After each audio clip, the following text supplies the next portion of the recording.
Hello नमस्कार दोस्तों, निर्मल study 96 पर आप सबों का स्वागत है। आइए एक महत्वपूर्ण टॉपिक पॉलिटी का स्टार्ट कर रहे हैं। ये मेरा फर्स्ट वीडियो है। आइए पढ़ते हैं भारतीय राज्य व्यवस्था, भारत का संवैधानिक विकास। भारत का संवैधानिक विकास पहले आया रेगुलेटिंग एक्ट 1773 द्वारा सर्वोच्च न्यायालय की स्थापना कहाँ की गई थी। तो रेगुलेटिंग एक्ट कब आया? 1773 में, जिसके द्वारा सर्वोच्च न्यायालय की स्थापना कहाँ की गई? तो कोलकाता में। पहले जो अंग्रेज अपना वर्चस्व स्थापित किया तो कोलकाता में, वहाँ पे शासन व्यवस्था करने के लिए सर्वोच्च न्यायालय की स्थापना किया कोलकाता में, जो 1774 में हुई। 1774 में हुआ रेगुलेटिंग एक्ट 1773 के द्वारा। इसमें जो है सर एलिजा एम्पे आगे पढ़ेंगे, जिसका मुख्य न्यायाधीश बनी थी। 3 वो अन्य न्यायाधीश था, चेस्टर, लिनेस्टर और हायडे। भारत के शासन में भाग लेने का अधिकार किस अधिनियम के द्वारा प्राप्त हुआ? तो चार्टर एक्ट 1833 के द्वारा। ये चार्टर एक्ट 1833 के द्वारा भारत को प्रशासन में भाग लेने का अधिकार मिला। भारत के प्रशासन में भाग लेने का अधिकार कब मिला? चार्टर एक्ट 1833 के द्वारा। भारतीय संविधान परिषद को बजट पर बहस करने की शक्ति किस अधिनियम के द्वारा प्राप्त हुई? किस अधिनियम के द्वारा प्राप्त हुई? तो भारत परिषद अधिनियम 1892 में ये बजट पे बहस कर सकते थे। और भारत के प्रशासन में भाग लेने का अधिकार 1833 के अधिनियम के द्वारा। केंद्रीय विधानमंडल सर्वप्रथम किस अधिनियम के द्वारा द्विसदनीय बनाया गया? तो 1919 के भारत शासन अधिनियम के द्वारा द्विसदनीय बनाया गया केंद्रीय विधानमंडल।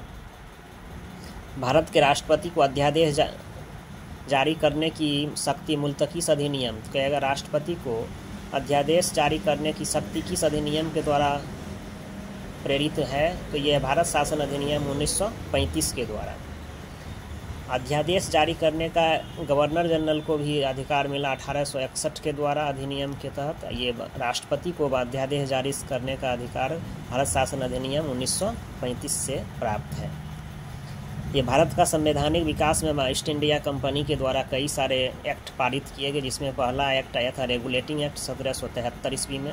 तब कुछ दिन के बाद इसमें सुधार के लिए पिट्स इंडिया एक्ट आया 1784 ईस्वी में। चार्टर एक्ट 1793 ईस्वी में। एक और चार्टर एक्ट 1813 ईस्वी में। चार्टर एक्ट 1833 आया और चार्टर एक्ट 1853 आया। फिर जब यह ब्रिटिश क्राउन के हाथ में सत्ता सौंपी गई, तब वह ब्रिटिश क्राउन के अंतर्गत भारत शासन अधिनियम आया 1858। भारत परिषद अधिनियम 1861, इसी के तहत गवर्नर जनरल को अध्यादेश जारी करने का अधिकार मिला। भारत परिषद अधिनियम 1892।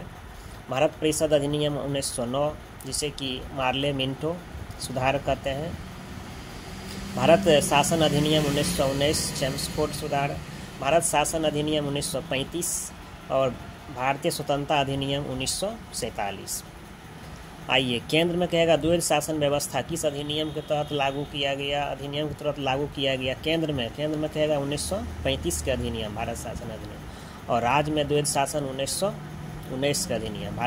ब्रिटिश भारत के किस अधिनियम में संघीय शासन का प्रावधान किया गया? संघीय शासन व्यवस्था भारत शासन अधिनियम 1935 के तहत। आगे आइए, अखिल भारतीय संघ स्थापित करने का प्रावधान किस भारतीय अधिनियम? तो भारत शासन अधिनियम 1935।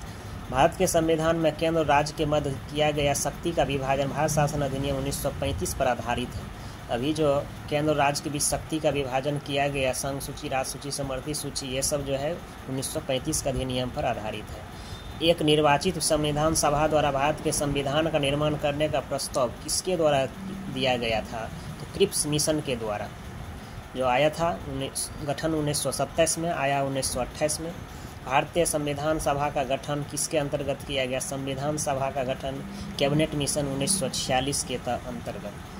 कैबिनेट मिशन द्वारा प्रस्तुत किए योजना के अनुसार संविधान सभा में प्रांतों के प्रतिनिधियों का निर्वाचन किस अनुपात में किया गया? तो 10 लाख की जनसंख्या पर एक सदस्य। 10 लाख की जनसंख्या पर एक सदस्य। भारतीय संविधान का निर्माण करने वाली संविधान सभा के सदस्यों का चुनाव किसके द्वारा किया गया था? तो विभिन्न प्रांतों के विधान सभा के द्वारा। 10 लाख की आबादी पर एक होते थे।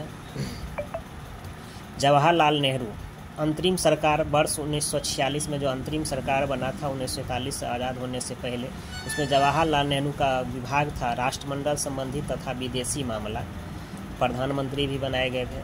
सरदार वल्लभ भाई पटेल गृह सूचना एवं प्रसारण मंत्री, गृह मंत्री वल्लभ भाई पटेल सूचना प्रसारण इसी के हाथ में थे। डॉक्टर राजेंद्र प्रसाद खाद्य और कृषि मंत्री, जॉन मथाई उद्योग और नागरिक आपूर्ति मंत्री, जगजीवन राम श्रम मंत्री, सरदार बलदेव सिंह रक्षा मंत्री, लियाकत अली खां वित्त मंत्री और सी राजगोपालाचारी ये शिक्षा एवं कला इसके साथ में थे। नीचे में एक देखिएगा लिखा है भारत शासन अधिनियम 1919 की समीक्षा करने के लिए वर्ष 1927 में साइमन कमीशन का गठन किया गया।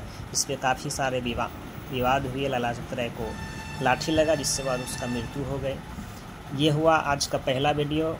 कैसा लगा लाइक शेयर और सब्सक्राइब जरूर करें, कमेंट करें। थैंक यू, धन्यवाद।